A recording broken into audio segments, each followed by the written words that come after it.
అందరికీ నమస్కారం. వందల ఏళ్ల కిందట రాసిన పద్యాలు మన ఈ స్పీడ్ యుగానికి ఎలా ఉపయోగపడతాయి? అసలు వాటికింకా విలువ ఉందా?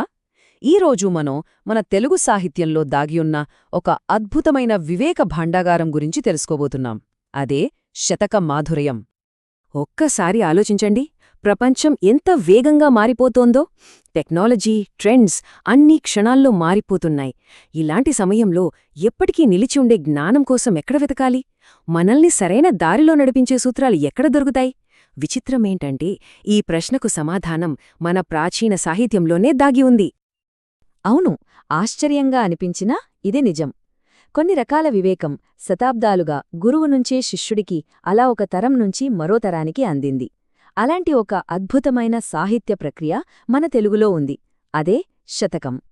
సరే, ఈ ప్రాచీన జ్ఞాన భాండాగారాన్నే శతకం అంటారని చెప్పుకున్నాం కదా. మరి అసలీ శతకమంటే ఏంటి? దీని ప్రత్యేకతేంటి? పేరులోనే ఉంది కదా, శతకం అంటే సుమారు 100 పద్యాలుంటాయి. కాని ఇది కేవలం పద్యాల సంకలనం మాత్రమే కాదు. ఇది అంతకి మించి జీవితానికి అవసరమైన పాఠాలను, మంచి చెడులను, నైతిక విలువలను సూటిగా సుత్తి లేకుండా సామాన్యుడి మనసులోకి నాటడానికి మన కవులు ఉపయోగించిన ఒక పదునైన ఆయుధమన్మాట. ఒక రచనని శతకం అని అనాలంటే దానికి కొన్ని ప్రత్యేక లక్షణాలుండాలి. ముఖ్యంగా 3. 1. ఇందులో 100కు పైగా పద్యాలుంటాయి. 2.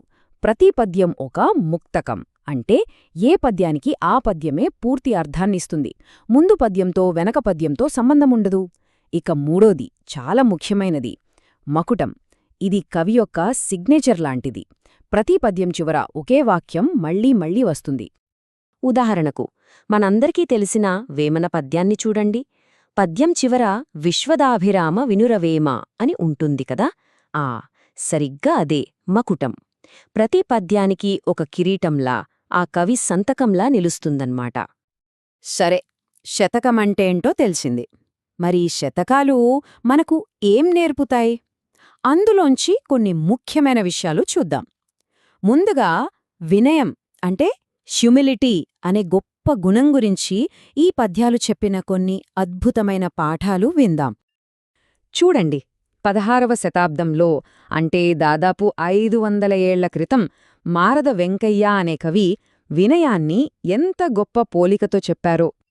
అంటే సగం నీళ్లున్న కుండను కదిపితే ఎలాగైతే గలగలా శబ్దం చేస్తుందో, కాని నిండా నీళ్లున్న కుండ అస్సలు తొనకదో, అలాగే అన్నీ తెలుసునుకునే అజ్ఞాని ఎక్కువగా వాగుతాడు.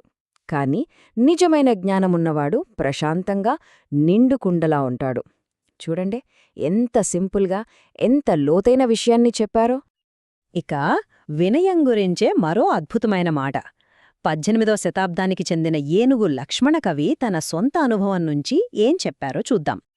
అంటే నాకే అన్నీ తెలుసు అనే గర్వంతో తిరిగాను, కాని పండితుల మధ్యకు వెళ్ళాక నా అజ్ఞానం నాకు తెలిసొచ్చింది, నా గర్వం మొత్తం పోయింది అని కవి ఒప్పుకుంటున్నారు. ఇది నిజంగా గొప్ప విషయం కదా. అసలైన చదువు, అసలైన జ్ఞానం మనలో అహంకారాన్ని కాదు, వినయాన్ని పెంచాలి. మనం ఎంత నేర్చుకున్నా నేర్చుకోవలసిందింకా చాలా ఉందని తెలుసుకోవడమే నిజమైన జ్ఞానం. వినయం గురించే కాదు, శీలం అంటే క్యారెక్టర్, దాని ప్రాముఖ్యత గురించి కూడా శతకాలు చాలా గొప్పగా చెప్పాయి. ముఖ్యంగా నిజాయితీ, కష్టపడటం, మంచి స్నేహం, వీటి గురించి ఈ పద్యాలు ఏం చెప్తున్నాయో చూద్దాం రండి. ఇక శ్రమ గురించి చెప్పాలంటే మనకు ముందుగా గుర్తొచ్చేది ప్రజాకవి వేమన. ఆయన ఫిలాసఫీలో కష్టపడి పనిచేయడానికే మొదటి స్థానం. నిజమైన సంపదకు మూలం శ్రమే అంటారాయన. ఇందాక మనం చూసిన పద్యంలో వేమన చెప్పింది ఇదే. భూమిలోంచి సంపద ఎలా పుడుతుందో, మనసులోంచి నిజం ఎలా పుడుతుందో, అలాగే మనం చేసే ప్రతి పని, సాధించే ప్రతి విజయం అన్నీ కష్టపడడం వల్లే వస్తాయి. శ్రమే అన్నింటికీ మూలం. ఇదే ఆయన మాట. శీలం గురించి మాట్లాడుతూ మంచి స్నేహం గురించి చెప్పకపోతే ఎలా? మన క్యారెక్టర్ను మన చుట్టూ ఉన్నవాళ్లు ఎంతగా ప్రభావితం చేస్తారో గాడపల్లి సీతారామ్మూర్తిగారు ఒక పద్యంలో చాలా బాగా చెప్పారు. మంచి సాంగత్యం ఎంతటి మార్పు తేగలదో చూడండి. ఈ పద్యంలో పోలిక ఎంత బావుందో కదా. సూర్యుడి స్నేహం వల్ల ఉప్పుగా ఉండే సముద్రపు నీరే ఆవిరై, మేఘమై, తీయటి వానచినుకుగా మారుతుంది. అలాగే మంచివాళ్లతో స్నేహం చేస్తే ఎంతటి చెడ్డవాడైలా మంచి మార్గంలోకి రాగలడు అని కవిభావం. ఎంత పాజిటివ్ ఆలోచన! సరే, ఇప్పుడుదాకా వినయం, శీలం లాంటి గొప్ప విలువల గురించి శతకాలు ఏం చెప్పాయో చూసాం. అసలు వందలేళ్లుగా వస్తున్న ఈ సాహిత్య ప్రక్రియ ఎందుకంత ముఖ్యమో ఇప్పుడు తెలుసుకుందాం. ఇది ఏదో ఒక దశాబ్దమో శతాబ్దమో వచ్చిన ట్రెండ్ కాదు.